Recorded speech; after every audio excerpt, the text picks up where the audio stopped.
सोचिए, क्या कोई मिलिट्री ऑपरेशन सिर्फ 23 मिनट में इतिहास बदल सकता है? आज हम बात करने वाले हैं ऑपरेशन सिंदूर की। ये एक ऐसी कहानी है जिसने पूरे दक्षिण एशिया में जैसे हलचल मचा दी थी। चलिए इसकी पूरी कहानी को समझते हैं। तारीख थी 22 अप्रैल 2025। जगह कश्मीर की खूबसूरत पहलगाम घाटी। कुछ लोग घूमने आए थे। उन्हें क्या पता था कि ये उनका आखिरी दिन होगा। हमलावरों ने उन्हें रोका, उनका धर्म पूछा और फिर जो हुआ उसने पूरे देश को अंदर तक झकझोर कर रख दिया। ये कहानी उन्हीं सुनी मांगों से शुरू होती है। तो आज हम इस पूरी घटना की हर परत को खोलकर देखेंगे। हम पहलगाम के उस काले दिन से शुरू करेंगे, फिर देखेंगे कि भारत का जवाब कितना सख्त था, ऑपरेशन सिंदूर की हैरान करने वाली डिटेल्स को समझेंगे और आखिर में ये भी जानेंगे कि इस पूरी घटना से हमें बड़े सबक क्या मिले। तो कहानी शुरू कहाँ से हुई? चलते हैं सीधे उस दिन पर जिसने इस पूरे घटनाक्रम की नींव रखी। आखिर 22 अप्रैल 2025 को पहलगाम में ऐसा क्या हुआ था?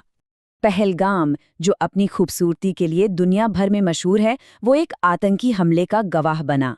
वहां हथियारों से लैस आतंकवादियों ने टूरिस्ट्स को रोका और फिर एक एक से उनका धर्म पूछकर खास तौर पर हिंदू पर्यटकों को निशाना बनाया। इस कायरतापूर्ण हमले की जिम्मेदारी TRF यानी द रेजिस्टेंस फ्रंट ने ली, जिसे लश्कर-ए-तैयबा का ही एक मुखौटा संगठन माना जाता है। इस वहिश्याना हमले में 26 मासूम लोगों की जान चली गई। ये सिर्फ एक आतंकी हमला नहीं था, बल्कि भारत में सांप्रदायिक नफरत फैलाने की एक बहुत सोची समझी साजिश थी। इतने बड़े हमले के बाद अब पूरे देश की नज़रें सरकार पर थीं। सवाल ये था कि भारत का अगला कदम क्या होगा, और इस बार जवाब पहले से कहीं ज्यादा अलग और बहुत निर्णायक होने वाला था। सीधे मिलिट्री एक्शन से पहले भारत ने कुछ ऐसे कड़े और गैर सैन्य कदम उठाए जिसकी किसी को उम्मीद नहीं थी। इन कदमों ने साफ कर दिया कि इस बार जवाब सिर्फ सीमा पर गोलीबारी तक ही सीमित नहीं रहने वाला। अब जरा इस टाइमलाइन पर गौर कीजिए। हमले के ठीक अगले दिन 23 अप्रैल को भारत ने 1960 की सिंधु जल संधि को सस्पेंड कर दिया। ये एक बहुत बहुत बड़ा कूटनीतिक कदम था, क्योंकि पाकिस्तान की पूरी इकोनॉमी पानी पर बहुत ज्यादा निर्भर करती है।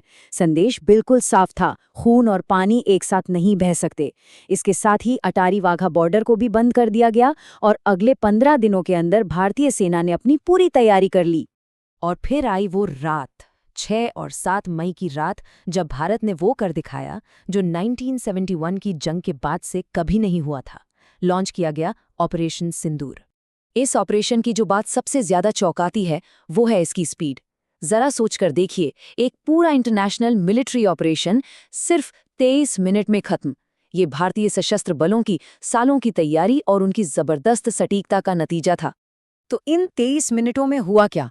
भारतीय सेना ने पाकिस्तान और पाकिस्तान अधिकृत कश्मीर में बैठे 9 आतंकी ठिकानों को पूरी तरह से तबाह कर दिया। इन ठिकानों में जैश-ए-मोहम्मद और लश्कर-ए-तैयबा के हेडक्वार्टर्स, उनके ट्रेनिंग कैंप्स और बाकी ठिकाने शामिल थे। यहाँ तक कि जैश के सरबराह मसूद अजहर को खुद मानना पड़ा कि इस हमले में उसके परिवार के 10 लोग मारे गए थे। अब सवाल ये उठता है कि भारत ने ये सब किया कैसे?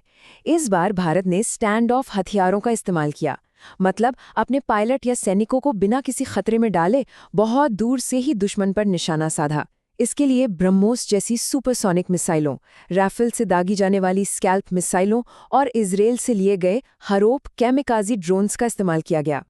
ऑपरेशन तो हो गया, लेकिन कहानी यहाँ खत्म नहीं हुई। अगले 4 दिन माहौल ऐसा था मानो पूरी जंग छिड़ जाएगी।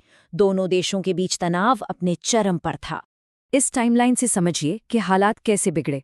7 मई को पाकिस्तान ने पुंछ में जबरदस्त गोलाबारी की, जिसमें हमारे 16 नागरिक मारे गए। अगले 2 दिनों तक दोनों तरफ से ड्रोन और मिसाइलों से हमले होते रहे।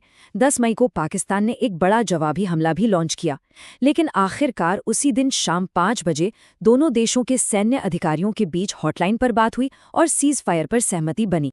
इस पूरे टकराव ने एक चीज दुनिया को साफ साफ दिखा दी, और वो थी भारत की एयर डिफेंस की ताकत। इसी ताकत ने पूरे संघर्ष का रुख ही बदल दिया।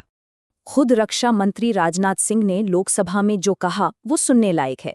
उन्होंने बताया कि पाकिस्तान ने अपने जवाबी हमले में 300 से 400 ड्रोन और मिसाइलें दागीं, लेकिन वो एक भी भारतीय टारगेट को हिट नहीं कर सका।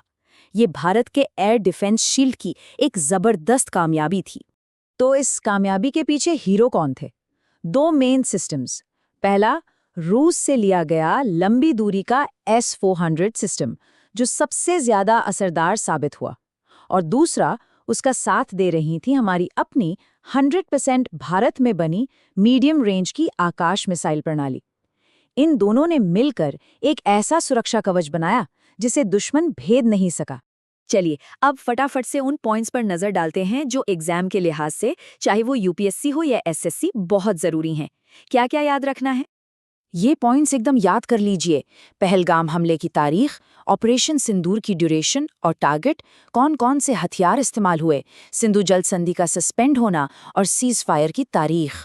और हाँ, ये बात जरूर याद रखिएगा कि ये 1971 की जंग के बाद पाकिस्तान के अंदर भारत का सबसे गहरा और सबसे सटीक हमला था। इस संघर्ष की एक और बहुत बड़ी ऐतिहासिक अहमियत है। ये पहली बार था जब 2 न्यूक्लियर पावर वाले देशों के बीच इतने बड़े पैमाने पर ड्रोन्स और मिसाइलों का इस्तेमाल हुआ। इसने दुनिया को दिखाया कि आने वाले जमाने की जंगें कैसे लड़ी जाएंगी। तो आखिर में एक बड़ा सवाल बचता है, क्या ये ऑपरेशन सिर्फ एक जवाबी कार्रवाई थी, या फिर ये भारत की डिफेंस पॉलिसी में एक जबरदस्त बदलाव का इशारा था? एक ऐसा बदलाव कि अब भारत अपनी जमीन पर हुए हमलों का सिर्फ जवाब नहीं देगा, बल्कि दुश्मन के घर में घुसकर मारेगा। इस नए स्ट्रेटेजिक शिफ्ट के बारे में आप क्या सोचते हैं? अपनी राय हमें जरूर बताइए।